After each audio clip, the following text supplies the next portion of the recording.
Part 1, Part 2, Part 3, and Part 4. Now look at Part 1. Part 1.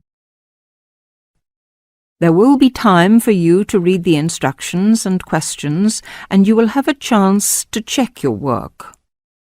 All the recordings will be played once only, and you will hear a conversation between two people talking about insecticide.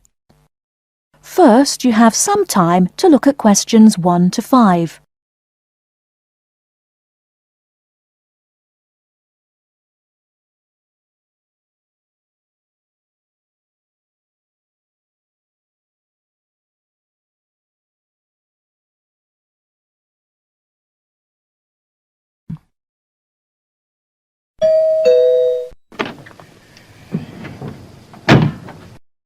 Yes? Oh, good morning, madam. I'm from Pestaway Market Research. I'm doing consumer research in this area. I wonder if you'd mind telling me, do you use Pestaway in your home? Pestaway? Oh, the insecticide thing.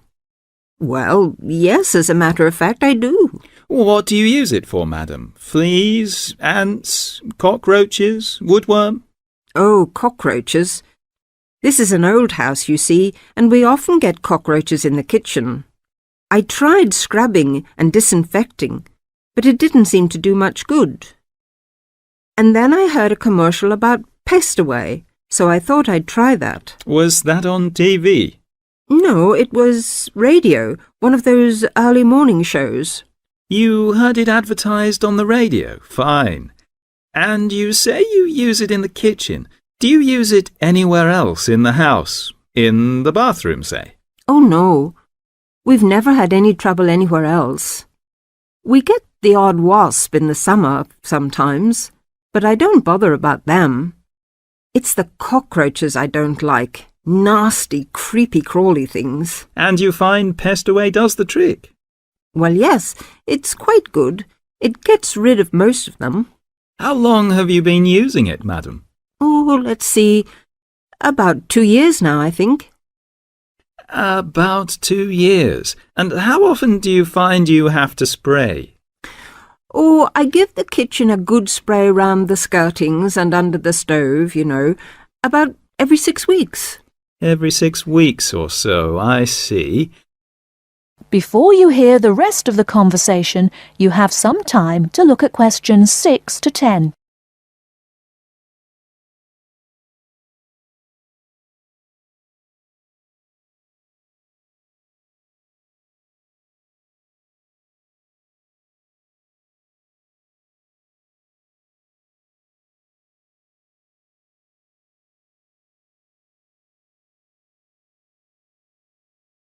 Now listen and answer questions 6 to 10.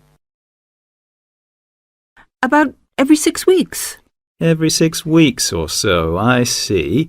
Where do you buy your Pestaway, madam? A supermarket? Chemist? Oh, no. I get it at the little shop at the end of this street. They stock practically everything. It means taking a bus if I want to go to the supermarket. Well, thank you very much, madam. Oh, could I have your name, please? Mrs. Edgerton. Mary Edgerton. That's E-G-E-R-T-O-N. E-G-E-R-T-O-N. And the address?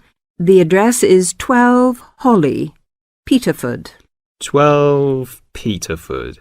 And may I ask your age, madam? Oh, well, just put down I'm over 50. As you like, Mrs. Egerton. And occupation? Housewife? Well, I used to be a telephonist before I married. I had a very good job at the post office, but what with a husband to look after and 4 children to bring up, it doesn't leave you much time, does it? Occupation, housewife. Well, thank you very much for your time, madam. You've been most helpful. That is the end of Part 1. You now have half a minute to check your answers.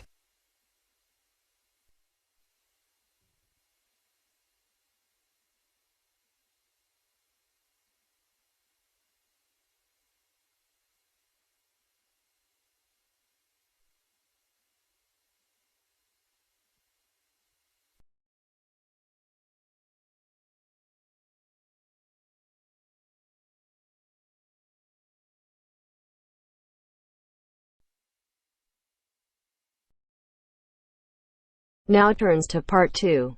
Part 2. You are going to hear a talk given by Madeline. She is going to introduce the recreational facilities on campus and in town. First, you have some time to look at questions 11 to 16.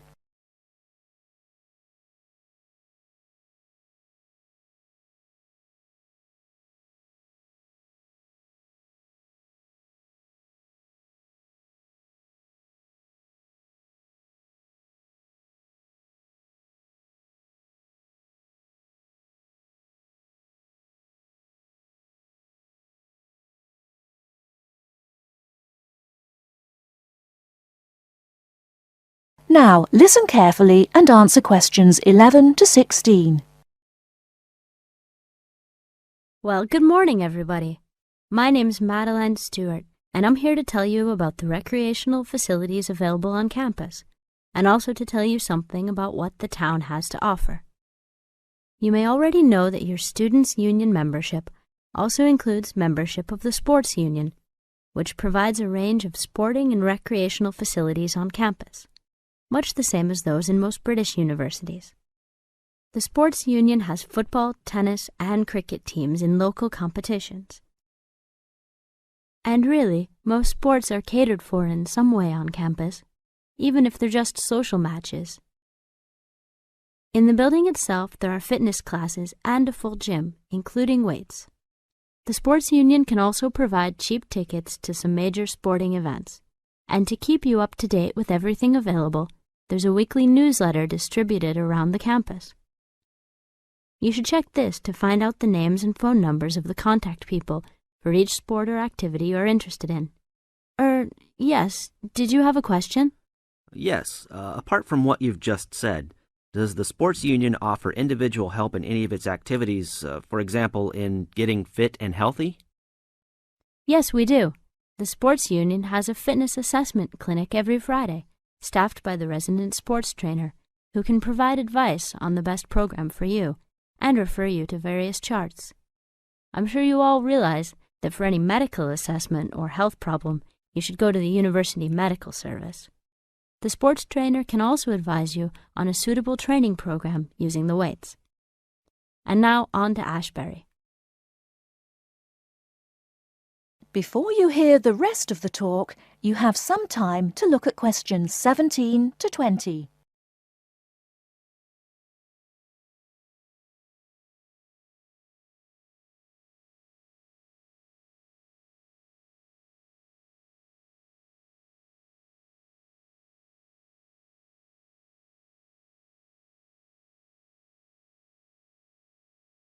Now listen and answer questions 17 to 20. And now on to Ashbury. For a town of its size, Ashbury has some unusually good leisure and sporting facilities, most of which are near the center of town and easily reached by bus from this campus. There's a new, well, almost new, Olympic-sized swimming pool. That's not quite in the central town area, but it's only a 5-minute walk from the bus stop. Above the pool, there's a high-tech fitness center that any of you more serious fitness lovers would need to check out. Then, in the center of town, there's a sporting complex called the Anderson Center, which contains squash courts and facilities for a number of other indoor sports, such as basketball. And just around the corner from the Anderson Center, in the main street there, is an indoor bowling alley. All of these facilities are listed in the weekly newsletter, so I encourage you all to look through it and... That is the end of Part 2. You now have half a minute to check your answers.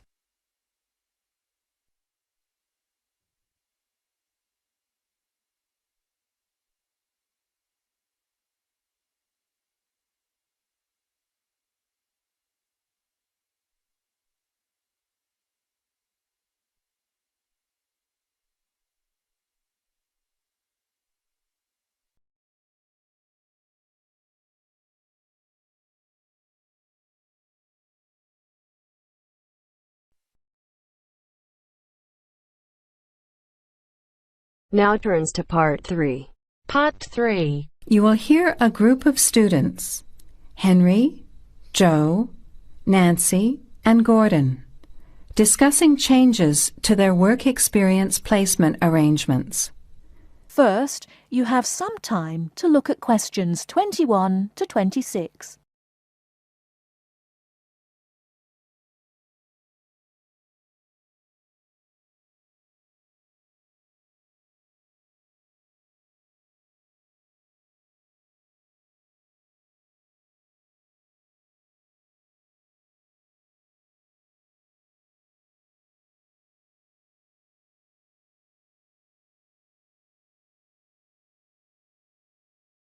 Now listen carefully and answer questions 21 to 26.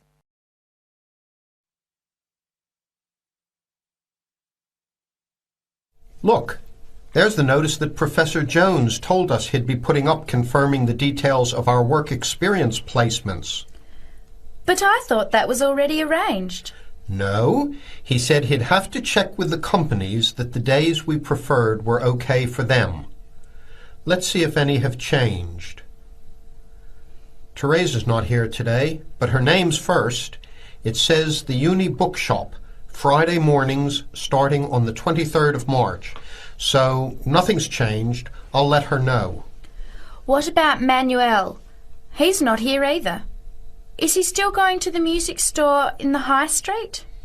If it's mainly music, yes, he's still down for that on Friday afternoons starting on the 9th. The day's different. It's changed from Tuesday mornings, but that's okay. I'll tell him. He'll really enjoy listening to music all day. Now, where's my name? Henry. Here it is. I'm going to the beauty shop, and I said I preferred Thursday afternoons. Oh, good, that seems okay. And my start date hasn't changed either. Joe, what day did you opt for? I'm going to Highway Hotels on Monday mornings. Yes, that's okay. And starting on Monday the 12th of March. Oh, has that been changed? Okay, I was scheduled to start the week before. I'll just make a note of that. What about me, Henry? Have I still got the Explore travel service on Wednesday mornings? Just a minute. Where's your name? Let's see. Nancy. Okay, here it is. Explore travel on Wednesdays, yes, but afternoons, and starting date is Wednesday the 14th of March. Has the date changed? No, not the date, just the time, which is fine. I'll get to sleep in. You lazy thing, Nancy. Chris's name is next on the list. Gorgeous Gowns Fashions. What a name. Yes, it sounds good, doesn't it? I'm hoping he'll bring me some free samples. So, has he still got Wednesday mornings? Yes, Wednesday mornings starting on the 14th of March. Okay, I'll tell him when I see him tonight that his arrangements haven't changed. Gordon, what about you? I chose that software company that makes computer games. I can't remember its name, but I asked for Tuesday afternoons. Oh, yes. Here it is. Games to go on Wednesday mornings. There's a note here saying they have their weekly staff meetings on Tuesday afternoons, so that wouldn't be much use to you. That's why they've changed it to Wednesdays, starting on the 21st of March, so you can see their working setup. OK, I'm glad they've changed it. I don't think I'd want to sit through a meeting every week. Before the conversation continues, you have some time to look at questions 27 to 30.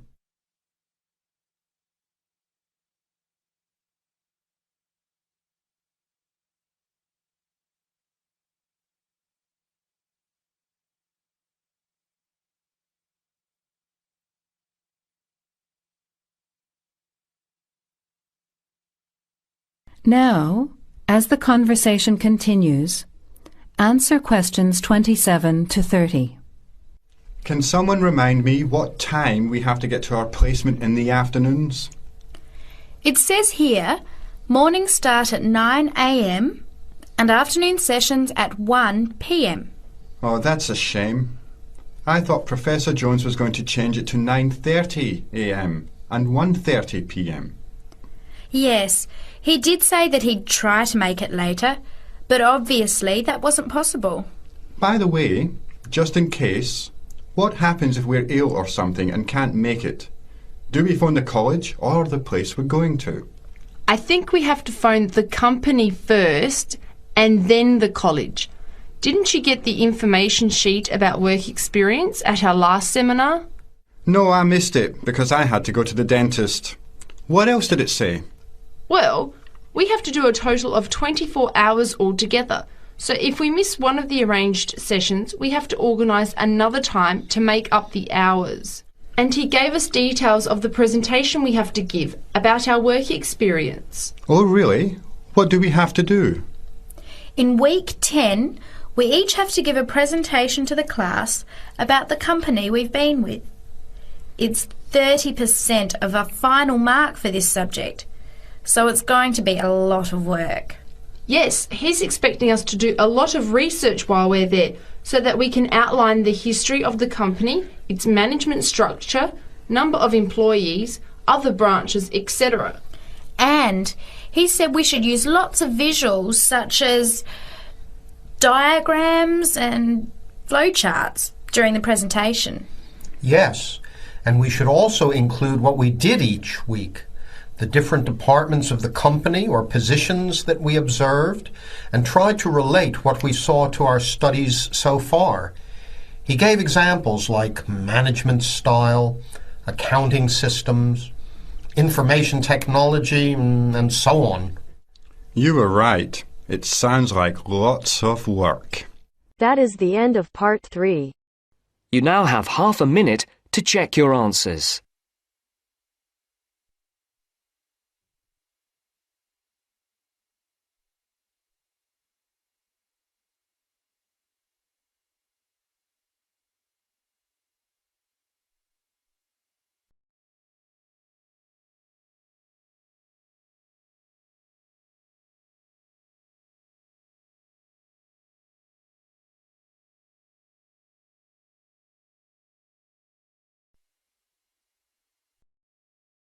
Now turns to part 4. Part 4. You'll hear a programme on the city of Brisbane. First, you have some time to look at questions 31 to 40.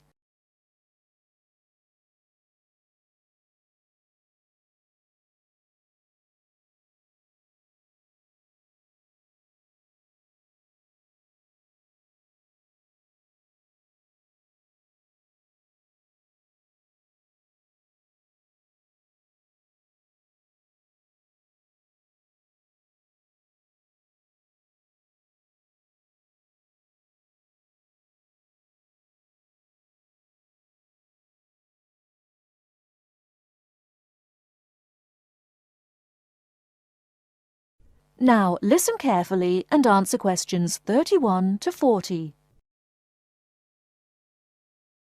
Today in our Around the World program, Mr. White is going to recommend a charming city to you, Brisbane.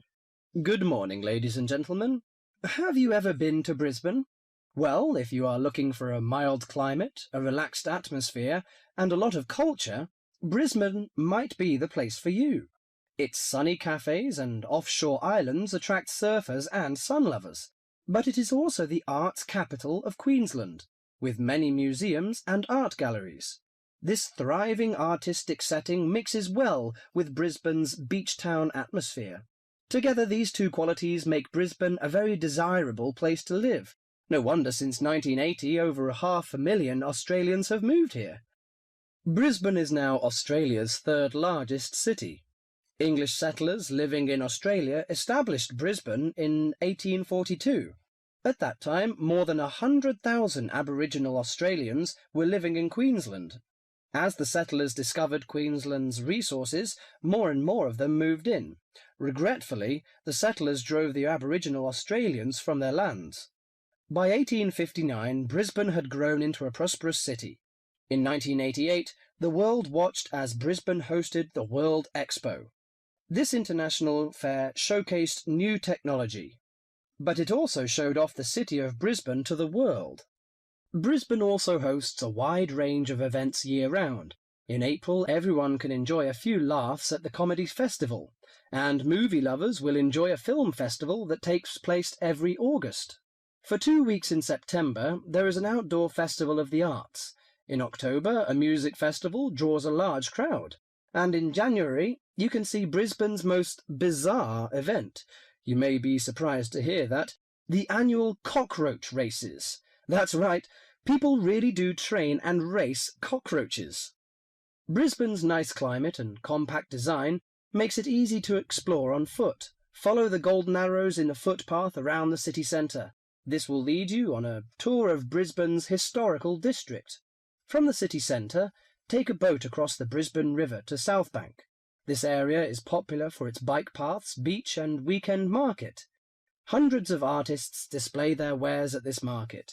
It's a great place to pick up some interesting handicrafts. Well, I think what you must be interested in is the unique native animals. Yes, you shouldn't visit Australia without seeing its trademark animals, the koala and kangaroo. The Lone Pine Koala Sanctuary has both. It is located just outside the city centre in beautiful parkland. You can hold one of the park's 130 koalas or feed the kangaroos. Another quiet refuge from the city is Mount Coot-tha, about 8 kilometres from Brisbane. On a clear day, it offers spectacular views of the city. It also has hiking trails and beautiful gardens. Along the Brisbane River, a sunset cruise is also very relaxing. The areas around Brisbane are impressive. A coastal drive south of Brisbane will take you along the Gold Coast. This famous coastline boasts some of Australia's best beaches. Stradbroke Island is another easy day trip from Brisbane. A cliff on the island called Point Lookout offers a great view. From there you can see dolphins swimming below. Brisbane Forest Park, to the north of Brisbane, is a great place for hiking and camping. These great getaways, along with Brisbane's own laid-back charm, make this city an ideal place to visit. That is the end of part 4.